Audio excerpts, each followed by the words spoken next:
Today on Prickless we dive together with the treasure hunters on the search for Atlantis. And so welcome to the second episode of the Vintage Reviews. I hope you're excited and I'm happy to present you this wonderful set.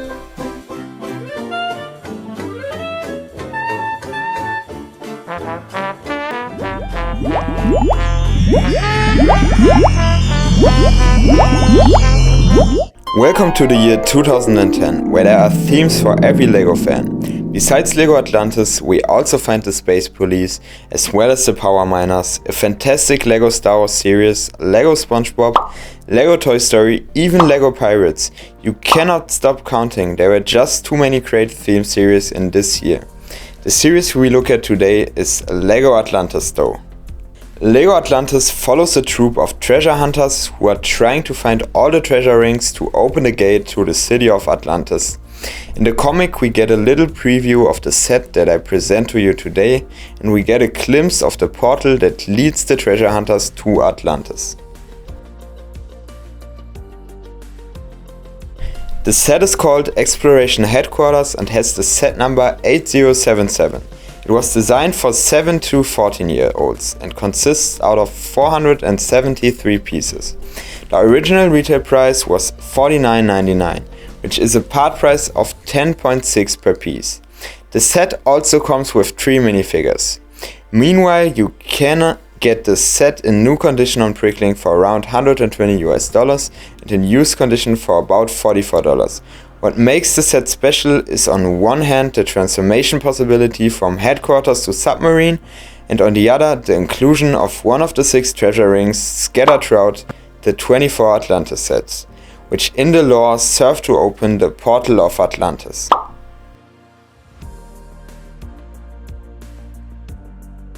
The front shows us the headquarters together with the divers and the Manta warrior. Below left we can find a picture of the included treasure ring, and on the right side the transformation of the quarters to the submarine.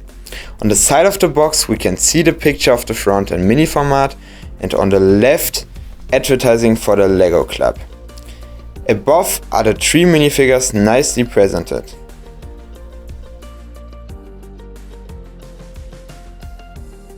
As usual, the back shows us again a detailed overview of the set with the play functions that await you.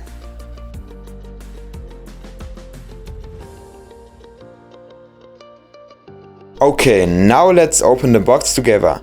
It is already a bit worn, but that does not matter. I now open the seals. Okay, that's enough. And let's see what it has to offer us.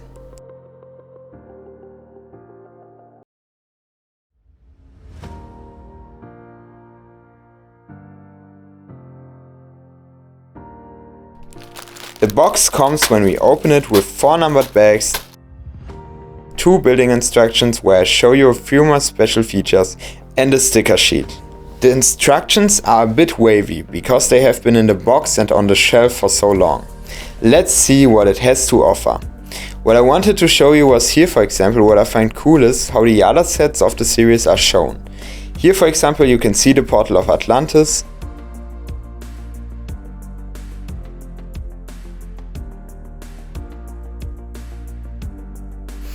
And moving on, here you can see a cool map of Atlantis where we also get to see the sets in a bit more realistic looking way, which is also very cool.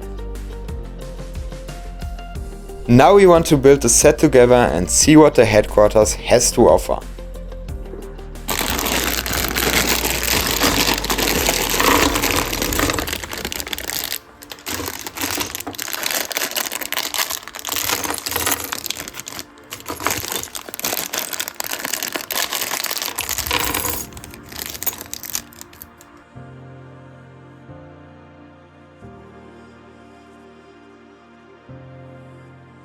Three, 2, 1. Let's go!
The first minifigure is called Diver Number 6 or Jeff Fisher. He's available in new condition for around $2 and in used condition for around 1. He's included in 2 of the 24 sets of the theme series and therefore a somewhat rarer minifigure. Special about him is in any case the fancy moustache and the double-sided facial expression, which was not so common at that time. Then we have Diver Number 3 or Ace Speedman. In new condition you can get him for around $2 and in used condition he's available for 1. Included in 3 sets, this figure is a bit more common than Diver Number 6, but identical in price. Striking thing about him is definitely the eye patch he has on his face.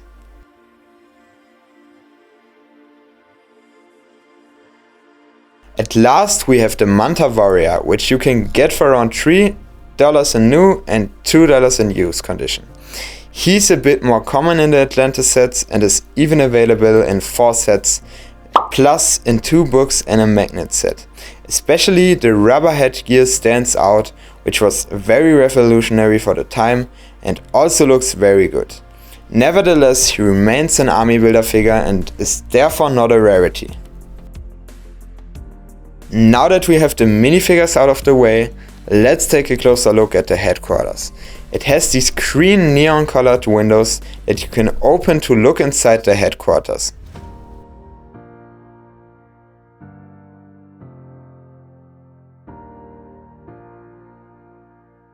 Let's take a look at the headquarters from the back. On the left side we find a rotating chair, a desk with a keyboard and a fish on it, and that's it. In the middle we find a window that can be opened, which offers space for the driver of the submarine.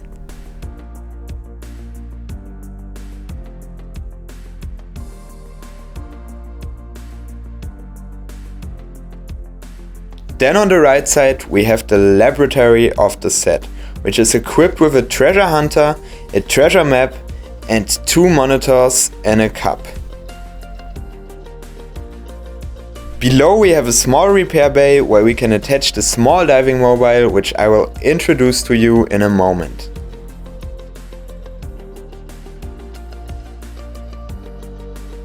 The small diving mobile is built quite simple and has 2 silver spears attached as harpoons and fulfills the purpose it should serve. It looks really chic and is kept very simple. This we can then park above on this platform. It also looks really nice and creates from the usage of very few parts a very simplistic but nonetheless functional and good looking platform build. Inside of the headquarters is of course also space for our minifigures.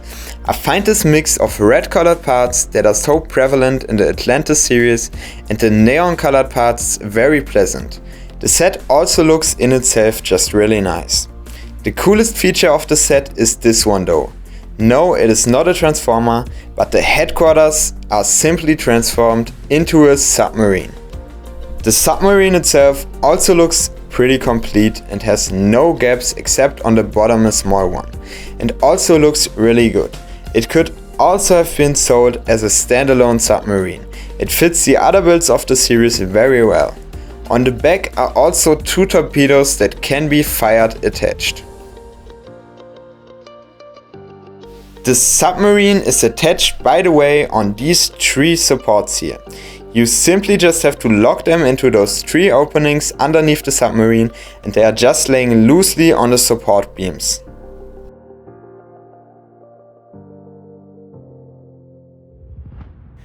I'll show you now how it looks when we put the submarine back onto the stands. What I notice in these older sets is that they create awesome play functions with the usage of basic parts and building techniques. It just feels so unforced and natural and not overloaded with detail or complexity, and that makes it stand out for me in a good way. The set right here is a perfect example for my observation. It can easily transform into another set and lays on those support beams, not even locked in place by Technic parts, rather only by those openings underneath the submarine. That's it with the video. I hope you like this new format. I've kept it a bit shorter today, and write down in the comments what you would like to see as the next set in the vintage review series. I hope you liked this video.